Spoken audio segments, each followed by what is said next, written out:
Hello, this is Ben Tendo. I'm a clinical psychologist in Las Vegas, the capital of play, and I am a hardcore Nintendo fan. And this question about can we have an encounter with God through video games?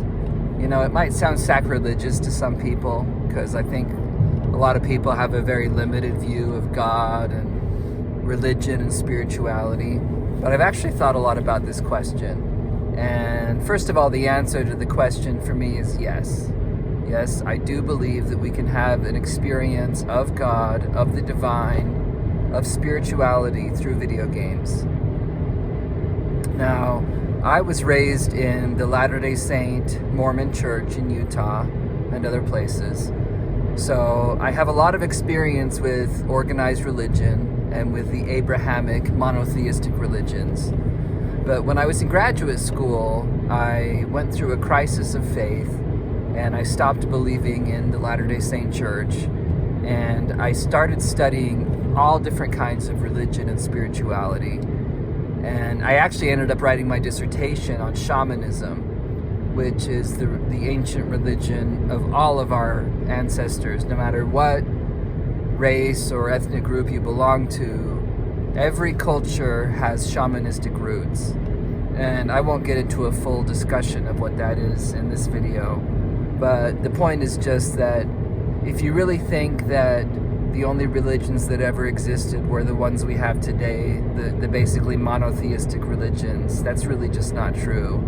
And they started at a certain point in the history of our species, and they actually formed with the development of agriculture. And in ancient societies, there was a totally different form of understanding the universe and God and deity.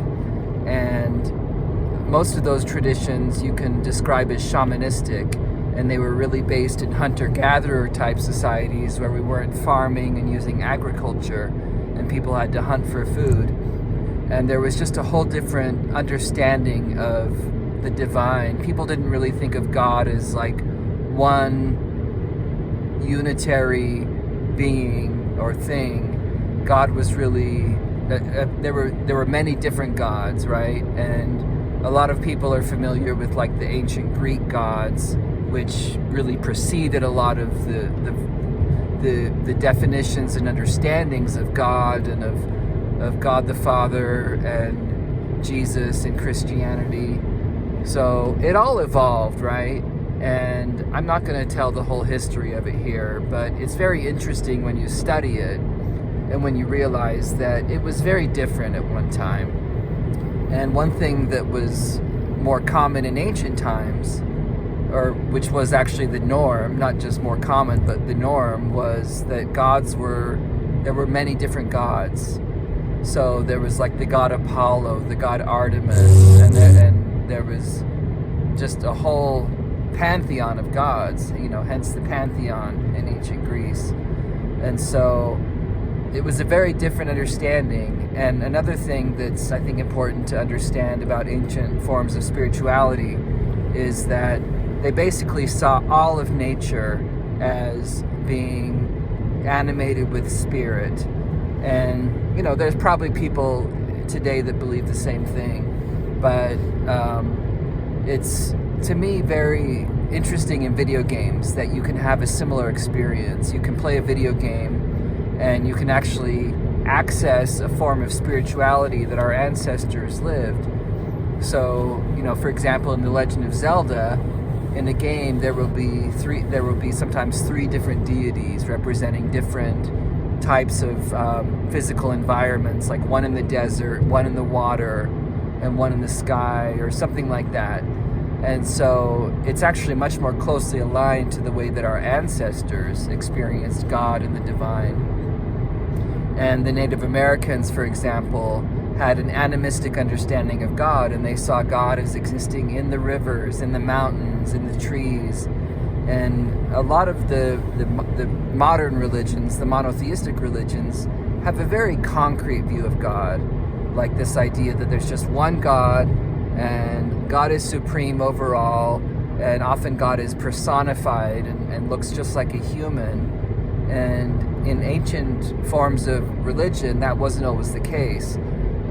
So there were, the Greek gods definitely had a human form, which is what I think led to the Abrahamic monotheistic religions following that pattern. But in ancient times, gods were sometimes animals, or they were just like otherworldly creatures, or they were half human, half animal.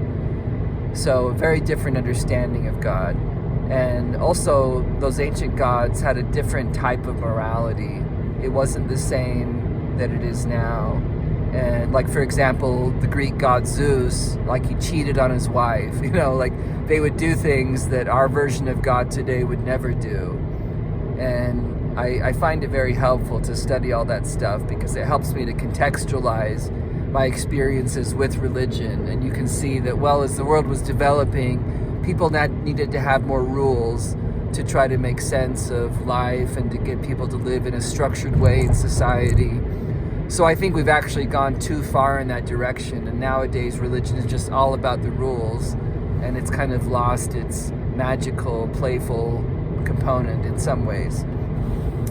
So I'm interested in all forms of religion, but I definitely do feel that video games are a way to have a divine experience. I remember the first time I played The Legend of Zelda Twilight Princess, and you'd be getting into the game, so it's kind of like with any art form, whether that's a movie or a play or theater or something, and you just get wrapped up in the story. But in a video game, like, you're actually the one in the role of the main character, so it's very participatory. And I just remember there were times when these enormous gods would appear in the game, and I just felt very touched and moved by it. And I actually felt like I was having some kind of experience with the divine. And if you really truly believe that God is in everything, I know some people don't believe in God, and in 12-step programs it's kind of interesting, because they say, you just need to believe in something greater than yourself, and a lot of people just believe in a universal force. So I think nowadays there's more tolerance to people just believing in their own personal version of God. But I love the idea that God is in everything, and God is in nature, and if you believe that, as I do, then you believe that God inspires humans, animals, trees, rivers, and all of nature. So, by extension of that, then you could also conclude that God is manifested in video games. God inspires the people that create video games, and they create inspired stories and gameplay and experiences that help us to have an experience with the divine, and which not only help us to interact with the divine, but to also receive divine blessings, and to train ourselves and learn lessons about life. In some of these videos, I'm talking about some of the things that I've learned from video games, just simple lessons about life and how to overcome challenges, how to not let my mind prevent me from being happy and enjoying life each day. So that's all I need to say on that. I just wanted to give just kind of a little, basically just kind of synopsis of my view on that I do believe that God can be experienced through video games. So I'll probably talk more about this topic another time, but that's about it for tonight. Hope you have a great, beautiful day. Love you very much, and I will talk to you soon. Bye-bye.